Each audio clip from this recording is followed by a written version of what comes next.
Hai guys, balik lagi sama aku Galena di Explain Flix. Di video kali ini kita akan membahas alur cerita film action berjudul Nobody 2. Tapi sebelum kita masuk ke alur ceritanya, Mimin mau ingetin dulu ya guys, konten ini berisi full spoiler. Jadi buat kalian yang belum nonton filmnya, harap berhati-hati. Jangan lupa juga untuk like, komen, subscribe, dan nyalakan loncengnya. Tanpa berlama-lama lagi, langsung saja kita masuk ke ceritanya. Di awal film, kita akan diperkenalkan dengan seorang pria bernama Menzel, yang kala itu sedang diinterogasi oleh dua orang agen federal. Di sini, kedua agen federal itu meminta Menzel agar menceritakan semua kronologi kejadian dari awal. Kenapa Menzel bisa membuat kekacauan begitu besar? Dengan santai, Menzel mulai bercerita. Lalu kemudian, kita akan dibawa ke adegan beberapa minggu sebelumnya.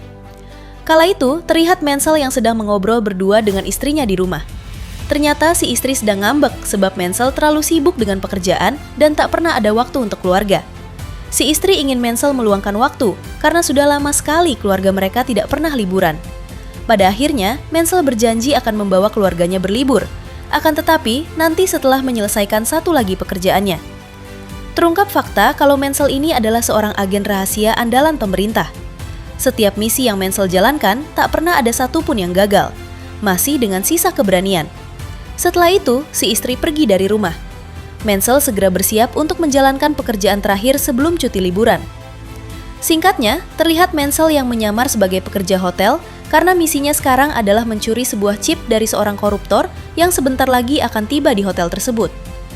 Selang beberapa saat, si koruptor dan beberapa pengawal tiba di sana. Lalu mereka segera menaiki lift.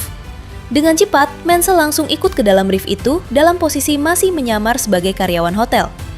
Ketika di dalam lift, tanpa basa-basi, Menzel langsung menghabisi semua pengawal si koruptor. Menzel yang memang bukan orang sembarangan, tentunya dapat meratakan semua pengawal si koruptor. Si koruptor sendiri terlihat begitu ketakutan. Namun untungnya, Menzel tidak menghabisi si koruptor, melainkan hanya mengambil chip yang dimaksud saja. Kemudian Menzel keluar dari lift dan langsung menuju ke parkiran basement. Namun sayang sekali, di sana sudah ada beberapa anak buah si koruptor yang lain. Hingga inilah yang Menzel lakukan. Tentu saja Menzel dapat menumbangkan mereka semua dan misi pun dianggap selesai. 1 jam kemudian, Menzel mendatangi ajudan Menteri Pertahanan bernama Eric, yang selama ini selalu memberi Menzel pekerjaan. Di sini, Menzel menyerahkan chip curiannya dari si koruptor tadi. Lalu ia meminta izin untuk cuti 1 bulan. Awalnya Eric tidak memberi izin, karena ada beberapa misi penting yang harus Menzel jalankan. Akan tetapi, Menzel memohon supaya Eric menunda dulu misi tersebut karena Menzel sudah mempunyai janji dengan sang istri untuk berlibur. Pada akhirnya, Eric pun mengizinkan Menzel, namun jangan lebih dari 1 bulan. Keesokan harinya, Menzel memperlihatkan video sebuah destinasi wisata bernama Flamerfield kepada si istri dan kedua anaknya. Menzel berencana akan mengajak mereka semua berlibur ke sana. Karena selain harganya murah, Flamerfield juga ada tempat favorit Menzel berlibur sejak kecil. Anak sulung Menzel yang bernama Brady sempat komplain karena ia tak ingin liburan ke Flamerfield. Namun dengan tegas, Menzel menjawab jika Brady rewel, maka liburannya tidak usah jadi saja.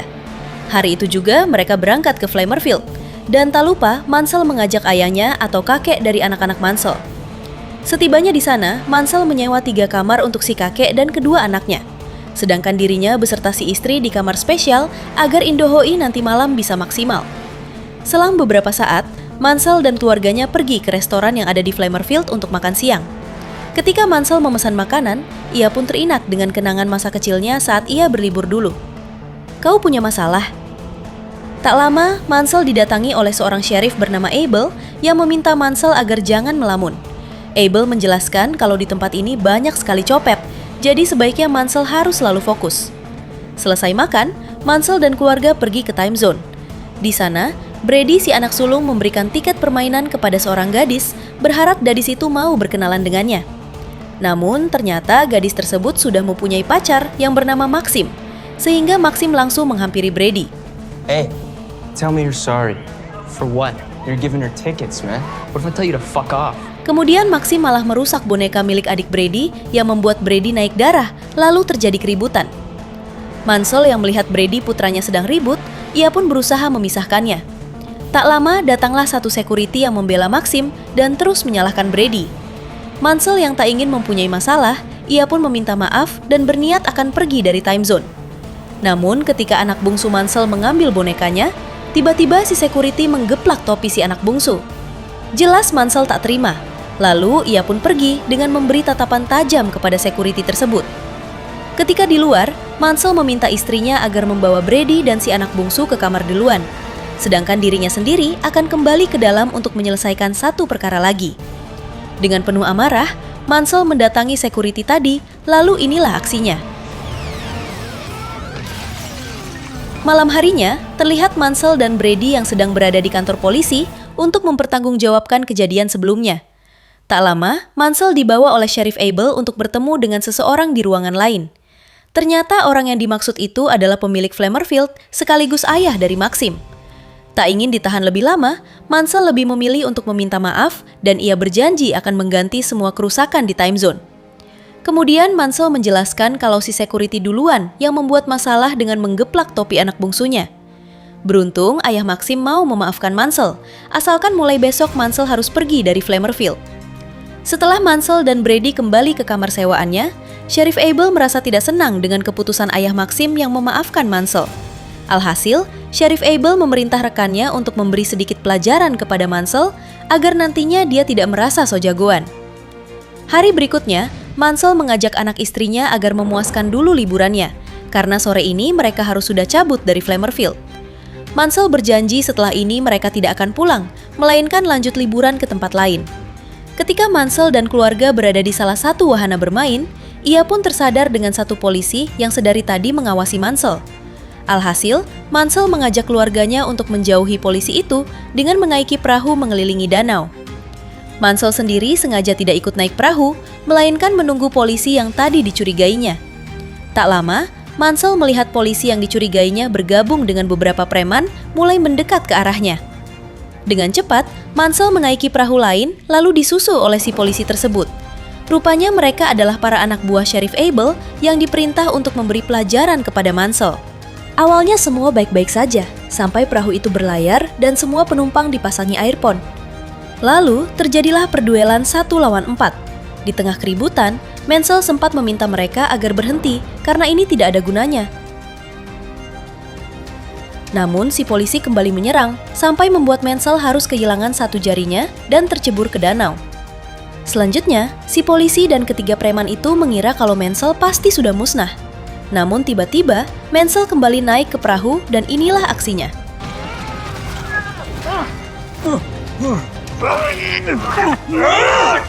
Setelah berhasil menumbangkan si polisi dan ketiga preman itu, Mansell duduk sendiri di pinggir telepon umum, sedangkan keluarganya telah pergi duluan ke kamar sewa. Kemudian, Mansell menghubungi Eric, si ajudan Menteri Pertahanan yang selalu memberinya pekerjaan. Di sini, Mansell bercerita kalau waktu liburannya telah diusik oleh sekelompok preman dan satu polisi di Flamerfield.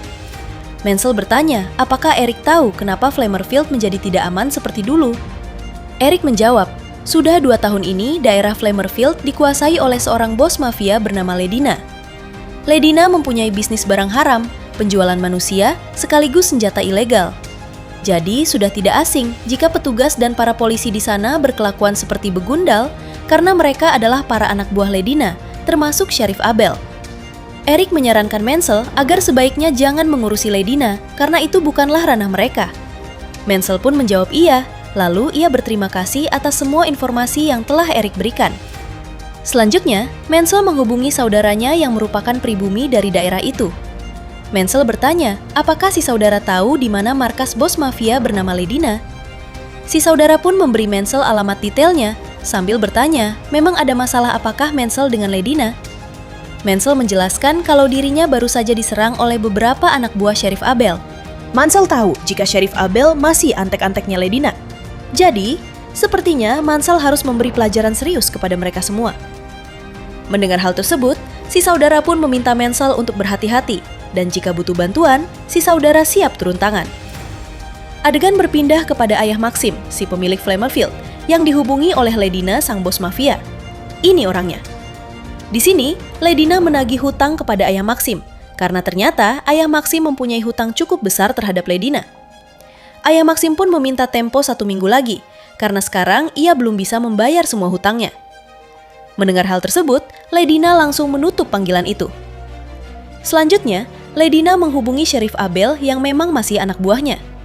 Ledina menugaskan Sheriff Abel untuk menculik Maxim sebagai perhitungan untuk ayahnya yang juga belum membayar hutang.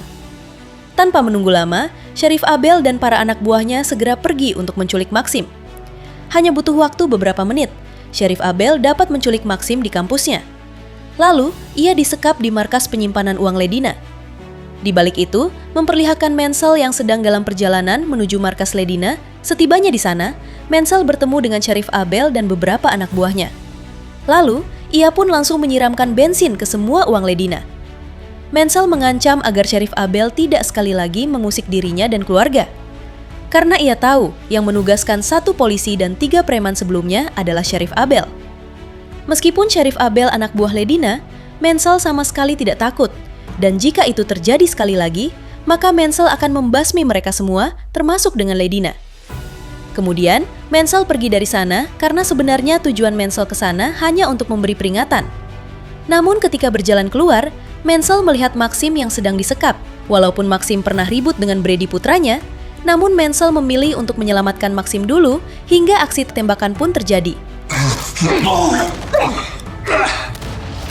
Setelah berhasil menyelamatkan Maxim serta menghabisi beberapa anak buah Ledina, dengan sengaja Menzel tidak menghabisi Sheriff Abel, melainkan hanya membakar semua uang Ledina saja. Kemudian, Menzel membawa Maxim pergi dari sana. Lalu, markas itu meledak akibat api yang membakar uang telah menjalar ke beberapa galon minyak. Tak butuh waktu lama, Ledina langsung mendapat kabar tentang Menzel yang membakar markas beserta semua uangnya. Ledina menyangka kalau Menzel pasti orang suruhan ayah Maxim yang diperintah untuk menyelamatkan Maxim.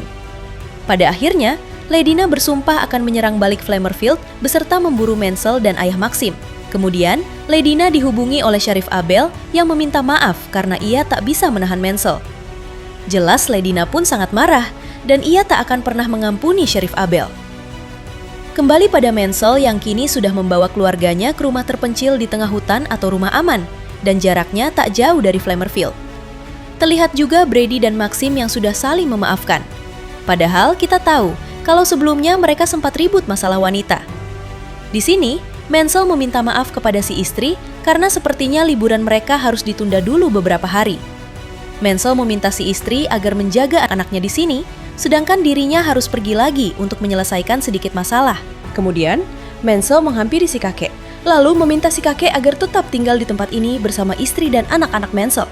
Selanjutnya, Menzel kembali ke Flamerfield untuk bertemu dengan ayah Maxim. Namun setibanya di sana, ayah Maxim malah ngamuk karena ia mengira Menzel datang akan memperpanjang masalah anak mereka. Untungnya, Menzel dapat menenangkan ayah Maxim, lalu mengatakan kalau baru saja ia telah menyelamatkan Maxim dari Ledina beserta dengan menghancurkan markasnya. Pada akhirnya, ayah Maxim sadar dan berterima kasih kepada Menzel karena telah menyelamatkan anaknya. Kemudian, ayah Maxim menjelaskan kalau sebenarnya dari dulu ia sudah muak dengan Ledina. Semua hutang kepada Ledina sebenarnya sudah lunas, namun bunganya terus bertambah dan tak pernah berhenti. Ayah Maxim yakin, cepat atau lambat Ledina pasti datang ke sini untuk membalas dendam. Karena ia pasti mengira kalau Menzel adalah suruhannya untuk menyelamatkan Maxim. Menzel meminta ayah Maxim untuk tenang, sebab dirinya akan menghadapi Ledina meskipun datangnya dengan puluhan anak buahnya. 1 jam kemudian, ayah Maxim mulai mengosongkan Flamerfield dengan meminta semua pengunjung agar pergi secepat mungkin. Setelah tempat itu kosong, datanglah saudara Menzel dan si kakek untuk membantu. Si saudara menjelaskan kalau ia diberitahu oleh si kakek perihal Menzel yang terlihat seperti mempunyai masalah serius. Selanjutnya, mereka semua memasang beberapa jebakan untuk menyambut jika Ledina dan pasukannya datang. Di sisi lain, terlihat iring-iringan mobil Ledina dan semua pasukannya yang sudah dalam perjalanan menuju Flamerfield. Di sini, Ledina meminta kepada 1 anak buahnya, jika telah tiba nanti, biarkanlah Sheriff Abel duluan yang keluar karena kekacauan ini disebabkan oleh dia. Di tempat lain, memperlihatkan keluarga Menzel yang masih tetap tinggal di rumah terpencil termasuk dengan Maxim. Istri Menzel yang tak bisa terus diam, akhirnya ia pun berencana akan membantu suaminya. Singkat cerita, Ledina serta pasukan telah tiba di Flamerfield. Kemudian, Sheriff Abel turun duluan sesuai dengan instruksi dari Ledina sebelumnya. Di sini, Sheriff Abel meminta Menzel dan ayah Maxim agar sebaiknya menyerah saja karena mereka sudah dikepung. Namun jelas Menzel menolak sambil mengatakan jika Ledina dan pasukanlah yang sebenarnya sudah mereka kepung. Kemudian, Sheriff Abel berjalan ke arah mobil sambil memberi kode agar pasukan Ledina menyerang. Melihat hal tersebut, Ledina dibuat semakin ilfil karena seharusnya Sheriff Abel menyerang duluan Mansell beserta ayah Maxim. Alhasil, Ledina pun memerintah semua pasukan untuk mulai melakukan penyerangan beserta menghabisi Sheriff Abel. Di tengah peperangan, sebagian musuh harus terperangkap jebakan yang sebelumnya Mansell dan yang lain pasang. Dari yang tadinya tempat wisata, seketika Flamerfield berubah menjadi tempat menyeramkan. Kemudian terlihat si kakek yang mulai beraksi dengan menembaki musuh dari jarak jauh. Begitupun dengan saudara Mansell yang mulai menghadapi beberapa musuh menggunakan katana miliknya.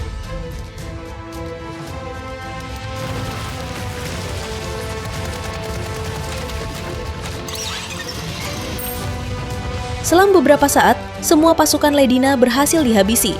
Hingga kini menyisakan Ledina dan 2 tangan kanannya. Mansell pun berusaha melawan mereka berdua, dan inilah aksinya.